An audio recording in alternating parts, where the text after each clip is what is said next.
Hi, welcome to my edition of World Read Aloud Day. I have a book that I've started reading and I want to introduce you to it. I'm not going to be able to read the whole thing. It is a chapter book. It would be great for 4th and 5th graders. It is called All Rise for the Honorable Perry T. Cook.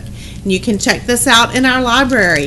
It is a great book about an 11-year-old boy whose name is Perry T. Cook. And he is living in a prison. He was not committed to the prison because he didn't commit a crime. Perry was born and raised at the Blue River Co-ed Correctional Facility in tiny Surprise, Nebraska. His mom is a resident on Cell Block C, and so far the warden Daughtery has made it possible for them to be together. Anyone who knows about the arrangement is quietly okay with it. But when Perry is discovered by the new ambitious district attorney, Thomas Van Leer, everything changes. So to find out what happens, you want to check out this book. If you'd like to stay tuned, I'll read the first chapter to get you hooked. Teeny Tiny Surprise, Nebraska, Chapter 1. Big Ed is about to tell it again. He greets all the new ones. He sits them down, tells them about the place, and gets to know them as quick as he can. Being a welcomer is part of his work at Blue River, which is the biggest thing you'll find in the teeny tiny town of Surprise, Nebraska. Big Ed asks, "Are you from around here?" The new resident shakes his head no. He sets his dinner tray down across from us. The answer is almost always no, because Surprise is a long way from most places. You know why they call this Surprise? Big Ed asked. It's because this little nowhere Nebraska town gets an impressive amount of snow. But the snow is not the surprise. What you'll find after it melts, now that's the surprise.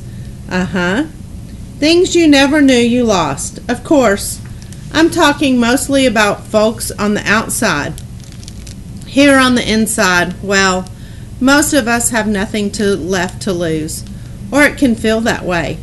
Big Ed laughs. He sounds like a harmonica. Then comes his coughing. He has to pull himself together before he can go on. But spring comes, and on the outside they find all sorts of things, baseballs and dog bones, that favorite pair of garden gloves, all flattened down into the mud and grass. Maybe even a set of keys. And don't we all wish we had that set of keys around here? Huh, Perry? Big Ed gives me such a nudge, I almost spill my milk.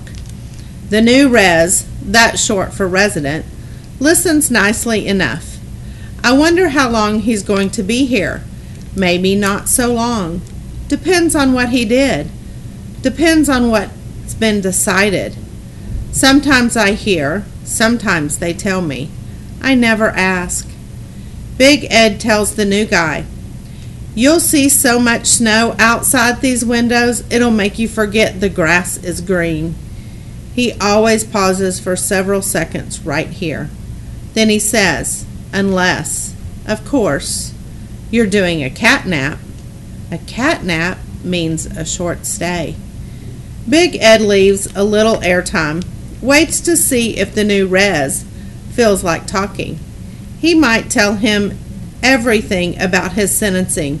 Sometimes they do, sometimes they don't. This guy dips his head like he's talking to that bowl of turkey chili on his dinner tray. "I got 8 months," he says. He doesn't say what he's in for.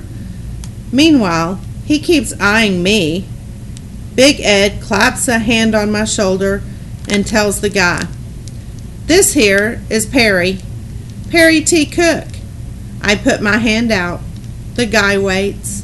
He looks to the right and left where the supervisors are standing. He knows he's being watched, and he's trying to figure out what is allowed. There are rules about contact. Handshaking is okay, I tell him, as long as it's brief. Big Ed says, "You can listen to Perry. He knows it all." I push my hand closer to the new res. Last try. Finally, we shake. "Name's Wendell," he says, and I don't know if he means that's his first name, last name, or only name. Mom's rule is, I can call the adults whatever they tell me to call them, but she wants me to add Mr., Mrs., or Miss to the front end. For Big Ed, well, I just get added Big, and I guess nobody ever corrected me. It was such a long time ago. He's the only res at Blue River. He's been here longer than Mom and me. What's a kid here outside of visiting hours? The new guy wants to know. I call him my morning son, says Big Ed. It's an old story. Perry makes sure we all wake up on time. The kid will be here in the morning. Mr. Wendell looks confused. New ones always do until it dawns on them that I live at Blue River Co-ed Correctional Facility here in teeny tiny Surprise, Nebraska. From behind the serving counter in the kitchen, we hear Eggymon dishing up the last trays of the supper for the evening. He thinks all food deserves poetry. Tonight he calls, "Get your gobbling good order from the south of the border with a hunk of cornbread or white rice instead." Mom comes by with her tray in her hands. "Perry, down the hatch with that milk, pal." She sounds impatient, and she has left more than half her supper. It's strange because she doesn't waste food, and the turkey chili is not that bad. I take my milk carton in both hands and gulp it back so fast my throat aches. Bad manners. But Mom needs me to move along tonight. Something's up with her, and I don't want to add to her trouble. Neither does Big Ed. He gives me a pat on the back and says, "Goodbye, man, Perry." Earlier today, Warden Daughtery called Mom into her office for a little conversation. Whatever that was about, it put Mom on a tilt. Now, it's one of those weird days when everybody knows something's going on. Everybody but me. "I want to have one more look at that map of the middle school with you before lockdown," Mom says. She glances at the gray clock on the wall, and so do I.